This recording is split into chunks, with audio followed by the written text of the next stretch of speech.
Why are we automatically drawn to the loudest person in the room, yet we ultimately find ourselves controlled by the one who stays completely silent? We live in a culture that treats visibility as a metric for authority. From childhood, we are told to speak up, pitch ourselves, project our voices, and dominate conversations.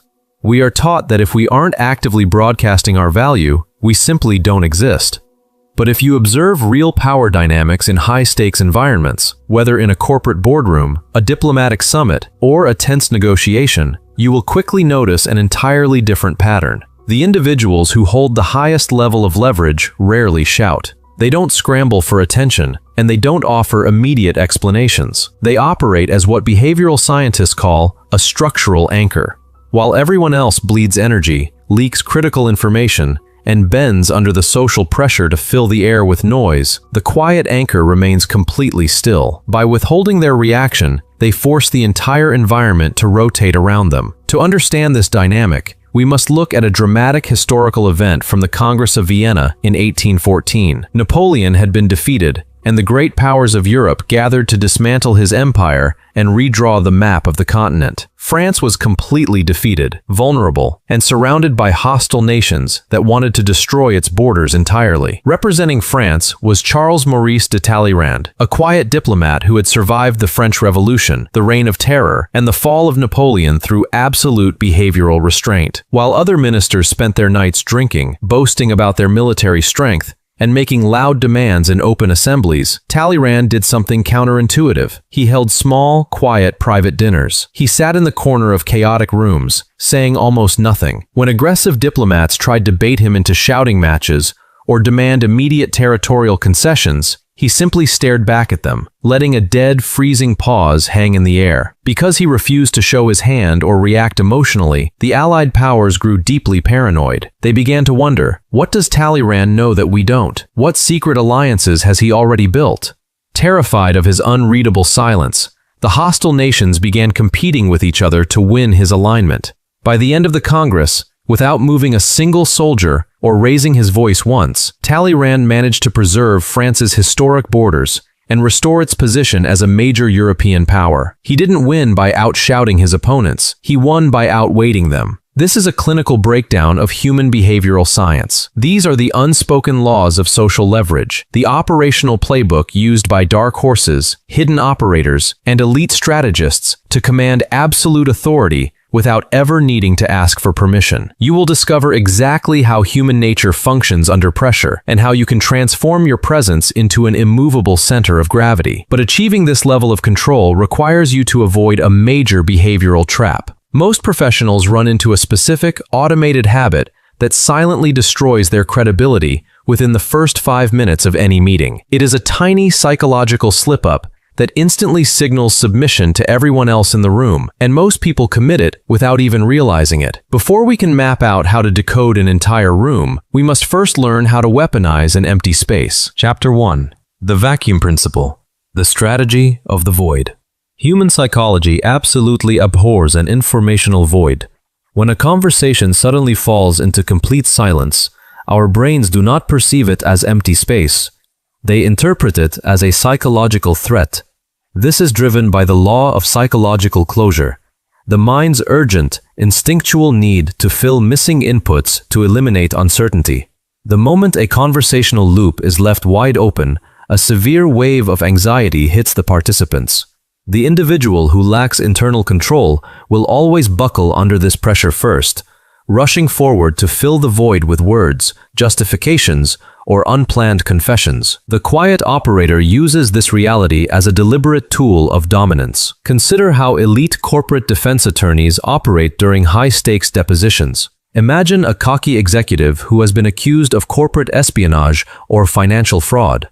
They walk into the room highly prepared, having memorized a long list of calculated, defensive answers. When the defense attorney asks a direct question, the executive delivers their scripted response perfectly, feeling completely secure. But instead of asking the next question, the defense attorney simply stops. They look down at their legal pad, take notes incredibly slowly, and say absolutely nothing.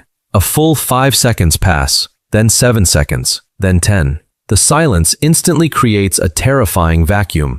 The executive's brain starts firing off frantic internal questions. Did they catch me in a lie? Is my answer not convincing enough? Why are they staring? Unable to tolerate the mounting anxiety of the empty space, the executive breaks. They lean forward and say, "Let me clarify that point because it might sound worse than it actually was." The moment they open their mouth to fix the silence, their carefully crafted script goes completely out the window. They start leaking raw data, revealing their deepest defensive liabilities and handing absolute leverage over to the interviewer. They weren't broken by a brilliant counter-argument. They were broken by an empty space. A famous study conducted at the Harvard Silence Comfort Threshold experiment quantified this exact behavioral pattern. Researchers placed professionals from various industries into structured, high-pressure negotiations and introduced deliberate, sudden pauses into the dialogue. The data revealed that the average Western professional experiences a major spike in micro-anxiety and an urgent need to speak after just 4 seconds of dead air. The individual who has trained themselves to sit through that discomfort past the 7-second mark gains an automatic systemic advantage. They don't have to construct an elaborate trap. The opponent will build the trap for them and step right into it, driven entirely by their own internal discomfort. To apply the vacuum principle in your daily professional interactions, you must systematically eliminate the habit of over-answering. When someone asks you a question, give your answer concisely, hit the final period of your sentence, and then stop speaking completely. Do not add filler words like, "if that makes sense," or, "you know what I mean," to soften the landing. Do not offer a second wave of explanation just because the other person hasn't responded yet. Let your words land with full structural weight, and let the pressure of the quiet gap fall entirely onto their side of the table. When you try to fill a conversational void out of discomfort, you aren't being polite. You are paying a tax on your own authority. Mastering the strategy of the void gives you immense power, but it also creates an immediate secondary problem. The moment you begin withholding your immediate verbal compliance, the people around you will feel the shift in power. Some will attempt to break your composure by accelerating their own emotional velocity, using anger, passive-aggressive remarks, or sudden artificial crises to force a reaction out of you. If you flinch, you lose the leverage you just built. Chapter 2. The Non-Reactivity Asset. The Immovable Center. Your personal leverage increases exponentially the more difficult it is for an external force to manipulate your emotional state. In social dynamics, the individual who reacts the least invariably dictates the emotional baseline of the environment. This is governed by effective calibration theory, a behavioral science concept proving that in any group interaction, the person with the most stable internal frequency will eventually force the hyper-reactive, chaotic frequencies around them to match their speed. When you refuse to take an emotional bait, you aren't just protecting yourself, you are asserting structural dominance over the aggressor. To see this principle in its absolute purest form, we can observe an extreme historical example from the Eastern Front of military history. During a period of intense internal political instability, a high-ranking military general stood before an assembly of his own officers. One of his subordinate colonels, who had secretly orchestrated an institutional coup, stepped forward in front of the entire regiment and began screaming a long list of insubordination, accusing the general of incompetence, corruption, and weakness. It was a calculated verbal ambush designed to force the general to either back down in fear or explode in rage. Either reaction would prove he had lost control.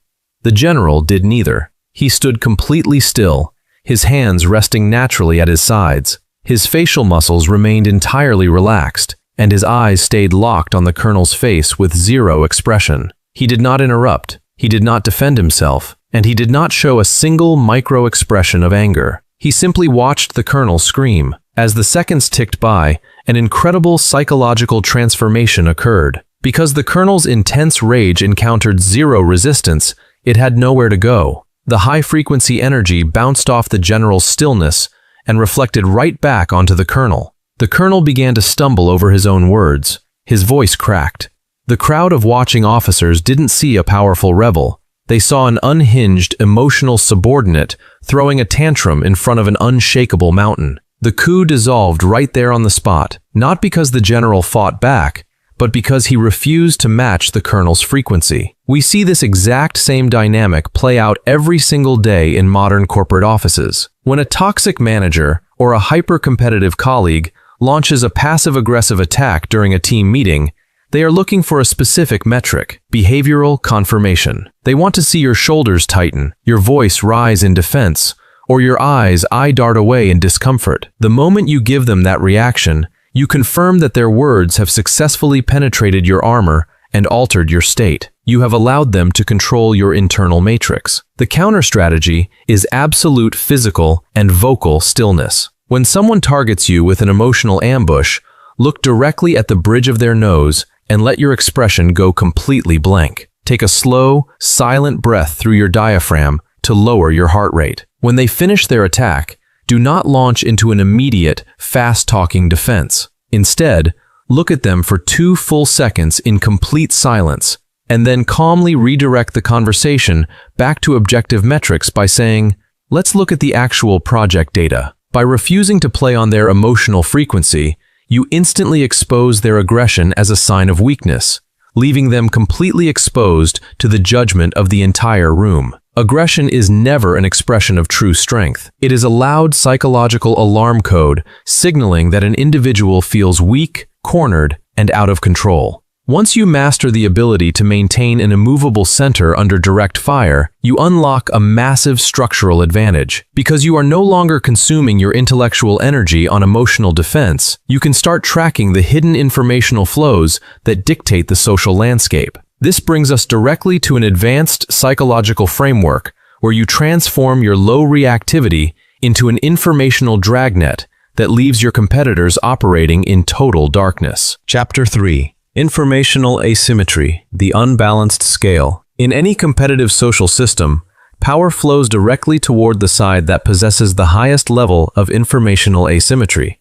This means that to maintain absolute leverage, you must consistently gather deep, unvarnished data about other people's true motives, vulnerabilities, and emotional triggers, while keeping your own operational metrics completely invisible. This framework is built on the information gap hypothesis, which proves that human behavior becomes incredibly clumsy, cautious, and error-prone the moment it is starved of continuous environmental feedback. Let's look at how this plays out in a real-world scenario involving a highly calculated professional consultation. A brilliant, low-profile corporate turnaround specialist was brought in to audit an underperforming tech enterprise. The company's top executives were terrified of losing their jobs, so they immediately went on the defensive.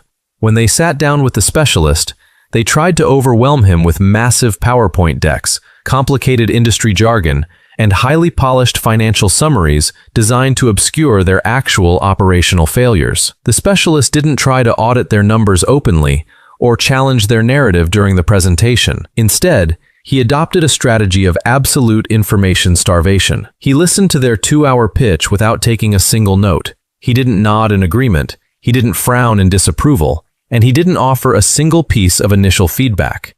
When the executives finished their elaborate presentation and looked at him for validation, he simply asked one highly specific, minimalist question. Which specific operational liability kept you awake at 2 a.m. last Tuesday? Because the executives had no idea what the specialist was thinking, where his boundaries sat, or what data he already possessed, they fell into a state of acute cognitive paranoia. They assumed his silence meant he had already discovered their deepest operational cover-ups. Panicking under the pressure of the unknown, the CEO cracked, dropped the polished presentation entirely, and began openly confessing to a massive structural risk in their primary supply chain. An asset liability the specialist hadn't even been aware of. The specialist didn't dig out the truth. He simply allowed the executive's own paranoia to hand over the keys to the kingdom. This dynamic illustrates a fundamental law of human behavior. The more you speak, the more you expose your boundaries, your biases, and your weak points to the environment. When you over-explain your strategies or constantly broadcast your opinions on social platforms, you are giving your competitors a free, detailed manual on how to counter your moves before you ever execute them. You are balancing the scale in their favor. To turn the scale in your direction, you must implement a strict data dragnet protocol in your daily communication. When entering a high-stakes meeting or professional negotiation, commit to a strict conversational ratio. Force the other party to speak 70% of the time, while you occupy no more than 30%. Use open-ended, diagnostic questions to keep them talking. Say phrases like, "Walk me through your exact execution framework for that liability." Or, "What do you see as the primary structural roadblock here?" As they talk, listen with clinical detachment. Track the words they choose, the topics they try to steer clear of, and the precise moment their voice shifts in pitch. By keeping your own thoughts, emotions, and strategic lines completely hidden behind a wall of calm restraint, you force them to operate in complete darkness while you map out their entire psychological landscape with perfect clarity. When you reveal your true strategy to gain applause, you are trading long-term institutional leverage for a short-term hit of ego validation. But keeping your operational cards completely hidden is only effective if your environment places a high value on your rare input. If you are constantly available, always sitting in every minor text thread, and responding to every notification within seconds, your silence won't be read as strategic mystery. It will be dismissed as passive compliance. To make your restraint carry real structural weight, you must couple your silence with turning your rare feedback into a high-value commodity. Chapter 4. The Architecture of Scarcity. The Personal Premium. Availability breeds structural contempt. In the marketplace of human social dynamics, your perceived value, authority, and allure are dictated by the exact same law that governs precious metals: commodity theory. This behavioral science framework proves that human minds are biologically hardwired to assign an exceptional premium to any resource, information, or presence that is scarce, difficult to access, and highly selective, while automatically devaluing anything that is overexposed, universally available, and desperate for inclusion. When you make yourself endlessly accessible, you are actively driving your social market value down to zero. Let's look at a powerful, real-world case study of an elite operational consultant who was hired by an enterprise tech firm during a major structural crisis. The company's internal leadership team was completely fractured. The middle managers were constantly fighting in endless daily Zoom calls, firing off hundreds of frantic Slack updates every hour, and dragging each other into circular strategy sessions that produced zero actual execution. The entire corporate ecosystem was drowning in high-volume, low-value noise. The consultant didn't try to jump into the middle of this operational chaos. He did something that looked completely counterintuitive to the leadership team. He implemented a protocol of radical structural withdrawal. He refused to join the daily group chat channels. He stopped attending the messy, open status update meetings. He made his email inbox completely inaccessible to anyone below the executive vice president tier. Initially, the middle managers were furious, viewing his absence as a sign of detachment. But as the crisis deepened, the psychological dynamic shifted completely. Because the consultant was completely removed from the daily office drama, his rare inputs took on an aura of absolute premium authority. When he finally entered the executive boardroom once every 2 weeks to deliver a precise, minimalist 10-minute briefing, the entire room fell into total silence. No one checked their phones. No one interrupted. His strategy directives were executed to the exact letter without a single counter-argument. He didn't gain this compliance by proving he was the hardest worker in the trenches. He gained it by turning his presence into a scarce asset. This case exposes the massive flaw in the popular professional myth of radical transparency and constant alignment.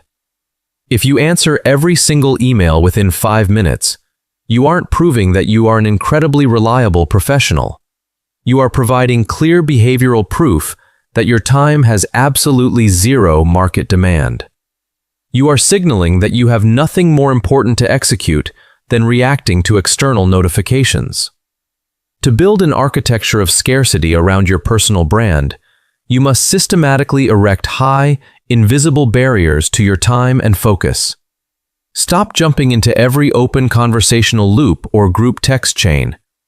Batch your communication response windows into rigid, twice-a-day blocks, forcing others to wait hours for your input. When you do deliver feedback, strip away all conversational fluff, emojis, and unnecessary pleasantries. Deliver your assessment with crisp, clinical precision. Instead of saying, "Hey team, just wanted to check in and see if we could get those metrics," use this: "Send the project metrics by 4 p.m. today." By forcing the people around you to step up their game just to earn a slice of your scarce attention, you transform your voice into an elite commodity that carries profound structural leverage whenever you choose to deploy it. If your time is universally accessible to anyone without a barrier, you aren't being collaborative. You are running a liquidation sale on your own authority. Now, constructing a high barrier around your time gives you the isolation needed to protect your focus. But you cannot operate effectively in a vacuum if you don't know what is actually happening behind closed doors. You must be able to step into any high-stakes environment and instantly read the invisible power lines before you make a strategic move. This brings us directly to an advanced behavioral tracking protocol that allows you to accurately map out the true power dynamic of any room without asking a single question. Chapter 5. Decoding the Room. The 90-second assessment. Real power structures are almost never reflected on a company's official organizational chart. The individual holding the highest job title or sitting at the head of the conference table is very often a symbolic figurehead, while the true structural kingmaker sits quietly off to the side, pulling the levers of influence from the shadows. The quiet operator does not waste their analytical energy listening to who is making the loudest assertions. They deploy a clinical tracking system called gaze allocation hierarchy to decode the room's hidden gravity within the first 90 seconds of entry. This behavioral science framework is rooted in evolutionary biology and primate group dynamics. In any group structure, when an unexpected environmental stressor, a sharp joke, or a high-stakes decision point is introduced, the lower status members of the pack will automatically perform a micro-visual check-in. Before they even realize they are doing it, their eyes will instantly dart toward the face of the true alpha holder to read their reaction and verify how they should feel. Social hierarchies reveal themselves through where people look, not through what they say. Imagine walking into a high-stakes corporate negotiation where a vendor is pitching an incredibly expensive enterprise software solution. The vendor's sales VP is talking at a high volume, standing up, and gesturing aggressively to an elaborate slide deck. Most amateur professionals will lock their eyes on the presenter, getting completely sucked into the verbal performance. The quiet anchor does the exact opposite. They completely ignore the presenter and run a systematic visual scan across the rest of the room. They watch the company's chief technology officer, the senior directors, and the procurement managers. Suddenly, the presenter mentions a highly controversial pricing model. The anchor tracks a subtle, automated shift. 3 senior directors instantly cast a brief, split-second sideways glance at a quiet, low-profile operations manager who is sitting silently in the corner of the room, taking notes in a leather journal. The manager doesn't look back, they just write. In exactly 90 seconds, without a single word being spoken, the true power dynamic has been completely exposed. The sales VP is a performer. The quiet operations manager is the absolute decision pivot. To deploy the 90-second assessment matrix in your professional career, you must train your eyes to track 3 specific micro-behavioral signals the moment you step into any environment. First, the validation glance. When anyone in the room finishes making a point or drops a sharp remark, do not look at them. Look at the rest of the group to catch exactly who they look at to verify if their point landed successfully. Second, postural echo triggers. Identify the individual in the room who sets the structural baseline. When this person leans back, shifts their weight, or places their hands on the table, watch how many other participants subconsciously mirror their physical posture within a 30-second window. Third, the interruption threshold. Track who is allowed to speak without encountering a single verbal interruption, and conversely, who gets stepped over mid-sentence without anyone offering an apology. By mapping these unpolished biological signals with clinical detachment, you bypass the polite fiction of job titles and corporate politics, allowing you to identify the real power nodes and position your strategic moves with perfect surgical accuracy. The amateur looks at who is speaking. The elite operator tracks who everyone else is looking at when the speaking stops. Once you master the ability to decode the room's true power structure, you will eventually find yourself targeted by the dominant forces who want to test your boundaries and pull you into compliance with their own agenda. They will drop high-pressure demands, push tight timelines, or attempt to force a verbal commitment out of you on the spot. If you fight back with loud resistance, you create an open conflict that burns your leverage. Instead, you must deploy the ultimate tool of intellectual self-defense, tactical non-compliance, a method that allows you to enforce absolute boundaries without ever saying a single word. Chapter 6. Tactical non-compliance, the art of invisible boundaries. You do not need to engage in a loud verbal dispute to protect your boundaries. In fact, entering an argument is a clear sign that you have already surrendered your leverage. It means you have allowed an external force to drag you onto their chosen battlefield and force you to consume your energy defending your position. True boundary mastery is built on the psychological mechanism of operant extinction, a behavioral science principle proving that any manipulative, aggressive, or high-pressure behavior will automatically lose its momentum, break down, and die out the moment it encounters absolute structural stillness and zero emotional feedback. To understand how this operates under intense pressure, let's analyze a fascinating historical negotiation from a major industrial labor dispute. A high-powered corporate executive, backed by a massive legal team, sat across the table from a quiet labor organizer who was representing thousands of striking factory workers. The executive was furious, determined to break the strike through sheer psychological intimidation. He slammed a thick contract on the table, stood up, and shouted, "This is our absolute final offer. You have exactly 60 seconds to sign this document, or we shut down the factories permanently, terminate every employee, and tie you up in federal court for the next 10 years. It was an extreme, high-pressure threat designed to trigger immediate panic, fear, and defensive compliance. Most amateur negotiators would have instantly started arguing, pleading for more time, or launching into a passionate speech about workers' rights. The quiet labor organizer didn't say a single word. He didn't blink. He sat completely motionless in his chair, leaning back with his arms loosely crossed. He didn't even look at the contract on the table. His eyes stayed locked on the executive's face with absolute indifference. The 60 seconds ticked by in complete freezing silence. When the deadline passed, the executive stood there, frozen, looking incredibly awkward. The high-pressure machine had completely run out of gas because it encountered absolutely zero friction. Realizing his bluff had been completely exposed, the executive slowly sat back down and said in a quiet voice, "All right, let's look at how we can restructure the wage metrics." The organizer didn't defeat the threat with an elite counter-argument. He defeated it by refusing to participate in the performance. We see opportunities to deploy this level of control every day in professional settings. When a colleague drops an urgent, unrealistic demand into your lap, or fires off an aggressive, passive-aggressive email designed to spark a confrontation, they are attempting to project their internal stress onto your plate. The counter strategy is a protocol of deliberate, non-reactive non-compliance.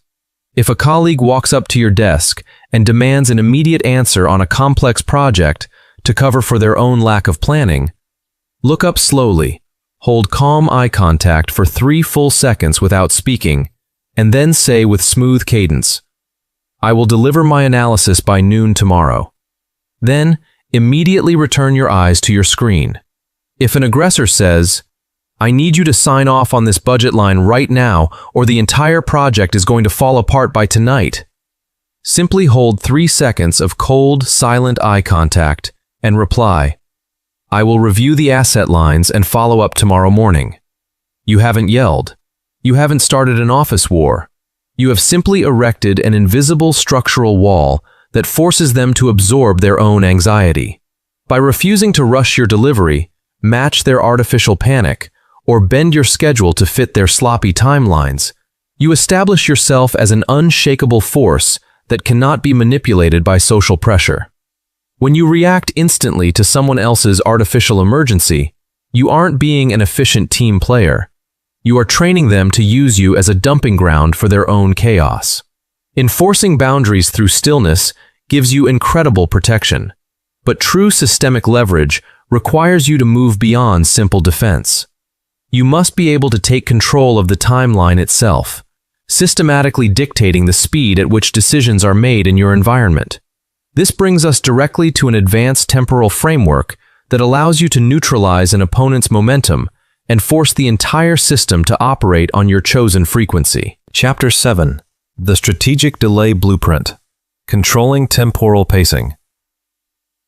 The individual who controls the timeline of an interaction always controls the final outcome. In high-stakes professional environments, aggressive operators will consistently try to force a rapid tempo, demanding instant sign-offs, immediate verbal commitments, or sudden strategic pivots. They push this hyper-accelerated speed because they know that when human brains are forced to process complex options under acute time constraints, they experience an immediate drop in executive functioning, leaving them highly vulnerable to suggestion and manipulation. The quiet anchor uses a framework called temporal pacing dominance to freeze this momentum, reset the clock, and force the environment to run at their speed. To understand this temporal framework, let's pull back the curtain on how elite venture capitalists operate in Silicon Valley. Imagine a promising tech founder who has built a highly sought-after software product. The founder holds multiple competing offers from various investment firms, and they want to close their funding round quickly. They walk into a meeting with a seasoned, legendary investor and try to force a rapid tempo. "We have a term sheet closing from a Tier 1 firm this Friday. If you want to secure equity in this round, we need a formal verbal commitment from your board by 5 p.m. today." It is a classic scarcity-driven rush tactic designed to force the investor into a reactive, high-valuation deal. The veteran investor doesn't flinch, scramble, or call an emergency board meeting. He listens quietly, nods slowly, and says with zero emotional inflection, "Your product architecture is exceptionally clean. We will complete our structural due diligence and follow up with our investment matrix next Thursday." The investor's deliberate delay completely shatters the founder's high-velocity pacing. By extending the timeline by 6 full days, the investor throws the psychological anxiety right back onto the founder's side of the table. The founder starts frantically overthinking. Did I push too hard? Do they know something about my competitors that I don't? Are they losing interest? By the time next Thursday arrives, the artificial Friday deadline has completely evaporated. The founder's urgent leverage is gone, and they step back into the negotiation room, prepared to accept a significantly lower valuation just to secure the investor's alignment. The investor didn't win by offering a higher bid. He won by freezing the clock. This case exposes the massive liability of high-speed reactivity. When you respond to a high-pressure request within seconds, you are operating on your opponent's terms, validating their authority to dictate the pacing of your life. You are acting as a reactive piece on their chessboard. To implement the strategic delay blueprint in your professional workflow, you must establish an ironclad behavioral buffer between an incoming demand and your final response. When a colleague or client hits you with a high-stakes question via message or email, use the pacing reset formula. First, acknowledge receipt with absolute clinical brevity. Received. Second, set a definitive delayed timeline that suits your strategy. I will deliver our operational response by 3 p.m. on Wednesday. Third, cut all contact until that precise window opens. By systematically inserting an intentional, unshakable delay into the loop, you drain the artificial urgency out of the environment, protect your analytical focus from reactive errors, and signal to the entire organization that your strategic process cannot be rushed by anyone. The person who forces you to answer instantly controls your mind. The person who can comfortably withhold their answer for 48 hours controls the entire system. Mastering the control of time gives you immense authority, but to sustain this leverage long-term without triggering toxic professional resentment, you must know how to keep the people around you psychologically satisfied while you execute your plays from the shadows. You must learn how to step completely out of the social spotlight and redirect it back onto the egos of your competitors, transforming their personal vanity into a powerful tool for your own strategic objectives. Chapter 8. The Spotlight Deflection. Mirroring Human Vanity. Deep within the primitive architecture of human nature lies a continuous, burning desire for personal validation, attention, and ego inflation. The vast majority of people are so entirely consumed by their own self-image that they view every social interaction purely as an arena to showcase their intelligence, broadcast their status, and hear the sound of their own voice. The amateur professional fights this reality by competing for the spotlight, constantly trying to prove they are the smartest person in the room. The quiet strategist does the exact opposite.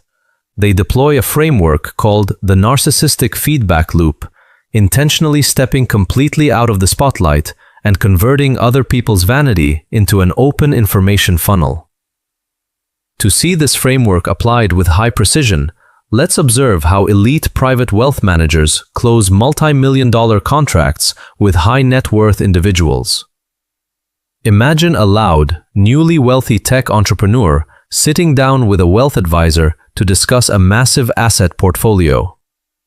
An amateur advisor would try to impress the client by talking non-stop, running through complex financial models, showing off academic degrees, and proving they are an absolute market genius. The elite wealth manager takes an entirely different behavioral route. They walk into the room, dress in flawless but understated attire, sit down, and ask one simple, deep question. What was the foundational insight that allowed you to outmaneuver your entire industry during the early stages of your venture? This single question drops a massive spark right onto the client's ego. The entrepreneur's face lights up, and they spend the next 90 minutes straight talking about themselves, recounting their past victories, and outlining their long-term personal ambitions. The wealth manager sits completely silently, maintaining steady, engaged eye contact, nodding slowly, and taking notes on a single pad of paper. He speaks less than 10% of the time, offering only brief, validating prompts like, "That is a fascinating risk framework. How did you structure the equity back then?" By the end of the meeting, the entrepreneur has completely laid bare their entire financial landscape, their deep personal anxieties, and their true operational motives. And then comes the ultimate psychological twist. Because the entrepreneur was allowed to dominate the floor completely, their brain experiences a massive hit of dopamine. They look at the silent wealth manager and conclude, "This is the most brilliant, deeply insightful financial advisor I have ever met in my life." The wealth manager didn't close a $20 million contract by proving his own intelligence. He closed it by allowing the client's own vanity to blind them to the fact that they were being completely mapped out. This illustrates a profound, contrarian law of social dynamics. People do not evaluate your intelligence based on how much you speak. They evaluate your value based on how well you allow them to experience their own importance in your presence. When you outshout people or constantly interrupt them to show off your knowledge, you don't build respect. You trigger their deep internal insecurities, forcing them to view you as a threat to their status. To implement the spotlight deflection in your daily professional interactions, you must train yourself to treat conversations as a structural diagnostic lab. When entering a business meeting or a social dinner, make it your primary objective to become an active mirror for the other party's vanity. Use the ego expansion protocol.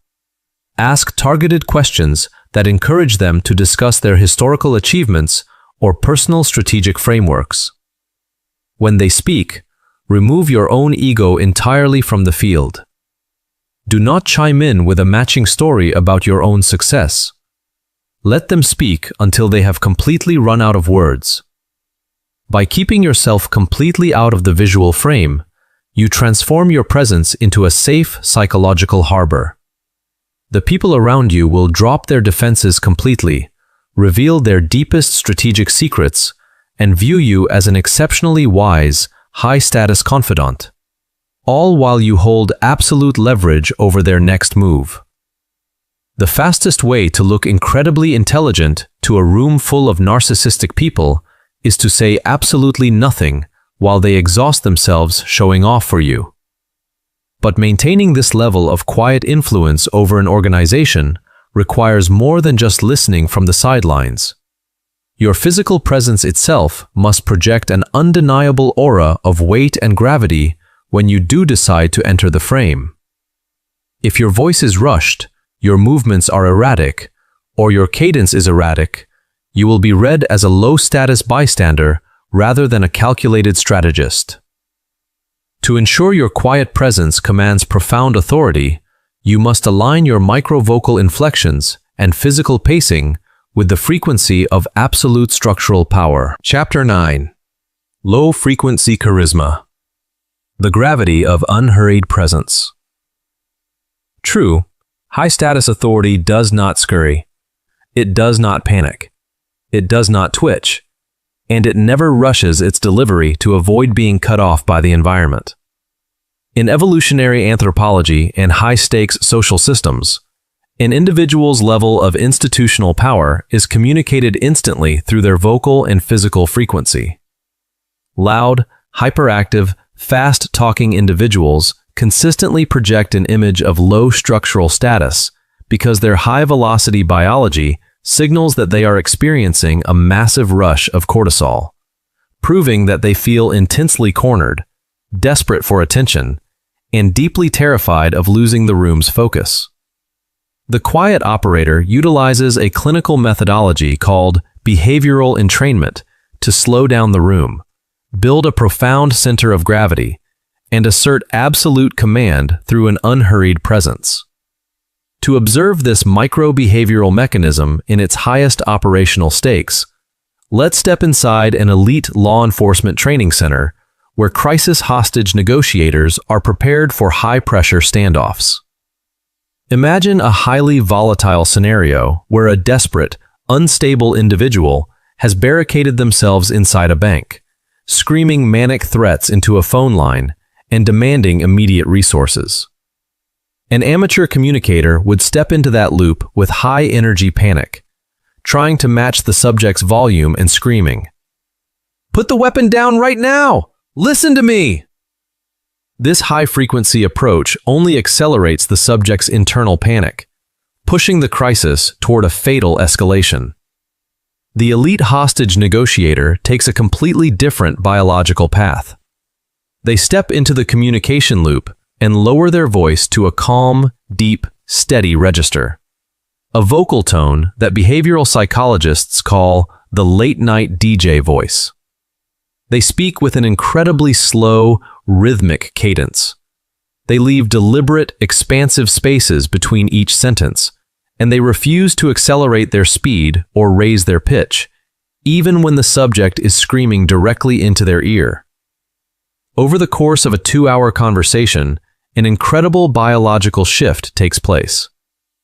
Because the negotiator's low-frequency vocal pattern remains completely unshakable, it activates the subject's own parasympathetic nervous system via behavioral entrainment. Subconsciously, the manic subject's heart rate begins to drop. Their rapid speech patterns slow down, and their screaming shifts into a calm, compliant dialogue. The negotiator didn't resolve a high-stakes tactical crisis through a display of physical force. They resolved it by forcing the subject's biology to sync with their unhurried cadence. This deep biological mechanism applies directly to your daily corporate negotiations and professional career. When you walk into an executive boardroom, step onto a presentation stage, or handle a difficult client dispute, your audience reads your status within the first 3 seconds, based entirely on your physical and vocal tempo. If you speak at a rapid velocity, fill your gaps with frantic filler words like or like, or constantly fidget with your hands, you are providing absolute proof that you feel out of your depth. You are screaming to the room that you are desperate for approval. To project a profound, low-frequency charisma that commands immediate authority, you must implement the immovable presence framework. First, the low-pitch register. Speak from the lower register of your chest, not from your throat. Keep your pitch completely level across your sentences, completely avoiding the high inflection upward trend at the end of a phrase that makes you sound like you are asking for permission. Second, the unhurried cadence. Deliberately cut your normal speaking speed by 30%. Deliver your words with a calm, metered rhythm, treating every word as a high-value asset that you refuse to rush for anyone. Third, physical hand stillness. When speaking or listening, eliminate all low-value micro-movements. Rest your hands flatly on the table or loosely interlocked in your lap. Keep your shoulders completely dropped and relaxed. By presenting this level of unshakable physical and vocal steadiness under intense professional fire, you project an undeniable aura of absolute internal control, forcing everyone in your social network to drop their chaotic speed and rotate around your center of gravity. Authority does not run or scurry. It moves with an unhurried cadence, completely secure in the knowledge that the room has no choice but to wait for its next move. Building low-frequency charisma establishes an exceptional baseline of personal authority. But true strategic mastery requires you to look beyond individual interactions and focus on long-term institutional survival. You must know how to cement this quiet leverage into a permanent protective barrier that secures your career over decades, shielding your position from changing market trends and competitive corporate blocks.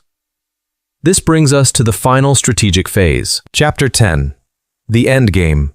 Sustaining the leverage moat. Personal leverage is not a collection of short-term conversational tricks designed to win a quick argument. It is a comprehensive, permanent lifestyle system that requires continuous maintenance and absolute tactical discipline. To achieve true, long-term sovereignty over your professional career and social environment, you must build a permanent leverage moat around your personal brand. This means utilizing an intermittent reinforcement schedule, a behavioral science protocol that ensures your professional network treats you with a permanent baseline of high respect, caution, and value by making access to your focus, feedback, and presence highly selective and entirely unpredictable. To understand how a leverage moat is maintained over a multi-decade career, let's dissect the operational blueprint of an enigmatic titan of American heavy industry. Over a 40-year career, this individual built an immense corporate empire, orchestrated massive market acquisitions, and commanded absolute compliance from thousands of high-level board members, all while completely avoiding a single public media interview, industry panel, or corporate press conference. He was a complete ghost to the public eye.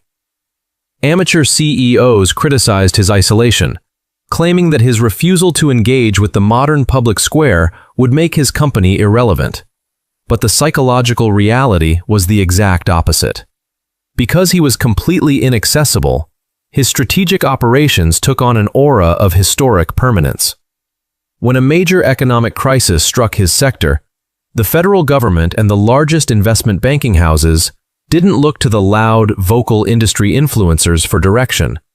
They sent private envoys directly to this quiet operator's isolated estate, begging for his alignment on a market rescue framework. He didn't build this multi-generational authority by fighting for public attention.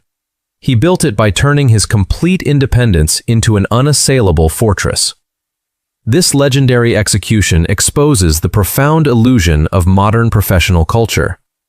We are told that to stay relevant, we must constantly post updates on social feeds, pitch our thoughts to every open forum, and make our network endlessly expansive. But when you are everywhere, you are nowhere. When your thoughts are universally known on every topic, they carry zero premium value. You become basic background noise in a saturated ecosystem. To secure your long-term leverage moat across your career, you must commit to 3 ironclad structural directives. First, implement total public blackout metrics. Never broadcast your raw strategic thoughts, personal plans, or internal company operations on open social networks. Let your career value be communicated entirely through your final liquid results, keeping your execution frameworks hidden in complete shadow. Second, enforce absolute communication selectivity. Maintain an unpredictable cadence of response. Never allow your colleagues or clients to map out your availability patterns. If you reply to a critical contract request within 10 minutes on Monday, wait a full 36 hours to reply to the next request on Thursday. Keep the system off balance. Third, cultivate an air of absolute exit willingness. True leverage always belongs to the side that is completely prepared to stand up and walk away from the table without a single drop of emotional regret. Never let an organization, a project, or a contract become your sole psychological lifeline. Build your capital assets, your elite skills, and your personal sovereignty to such an elite level that you can detach from any toxic environment within an hour. The ultimate form of social authority is true internal sovereignty. The profound baseline realization that you no longer need to perform on anyone else's stage because you have built the entire theater. By locking down these 3 multi-decade directives, you elevate your brand far above the chaotic corporate rat race. You stop operating as a reactive piece on another person's board and transform your presence into a permanent sovereign anchor. An elite institution that dictates its own terms, controls its own time, and commands absolute, silent authority over its entire professional domain. Conclusion. The Sovereign Operator. We have reached the final convergence of our psychological briefing. Throughout this journey, we have stripped away the loud, distracting illusions of modern social culture to expose the cold, underlying mechanics of human behavioral science. We have proven that true, lasting authority is never achieved by shouting, over-explaining, or scrambling for validation in an oversaturated world. Power flows directly to the point that remains perfectly still. By deploying the 10 structural laws of social leverage, you have acquired a highly analytical toolkit for long-term career mastery. You now know how to weaponize an empty conversational space using the vacuum principle to force your opponents into self-sabotaging disclosures. You know how to protect your core stability under direct professional fire using the non-reactivity asset. You can map out the true power nodes of any room within 90 seconds using gaze allocation hierarchies. You can control the temporal pacing of your life using strategic delays and turn human vanity into an open information funnel through the spotlight deflection. But as you step back into the competitive landscapes of your professional world, remember that these principles are not a collection of short-term manipulation tricks. They represent a fundamental paradigm shift in how you evaluate your personal value. You are no longer an anxious participant begging for entry into elite spaces or leaking your energy to win social acceptance. You are a sovereign operator. You move with low-frequency charisma, you view human behavior with clinical detachment, and you enforce your boundaries with absolute physical and vocal stillness. Maintain your strategic restraint, guard your informational asymmetry with ironclad discipline, and let your silence remain the most powerful force in the room. Your training is now complete. The arena is yours.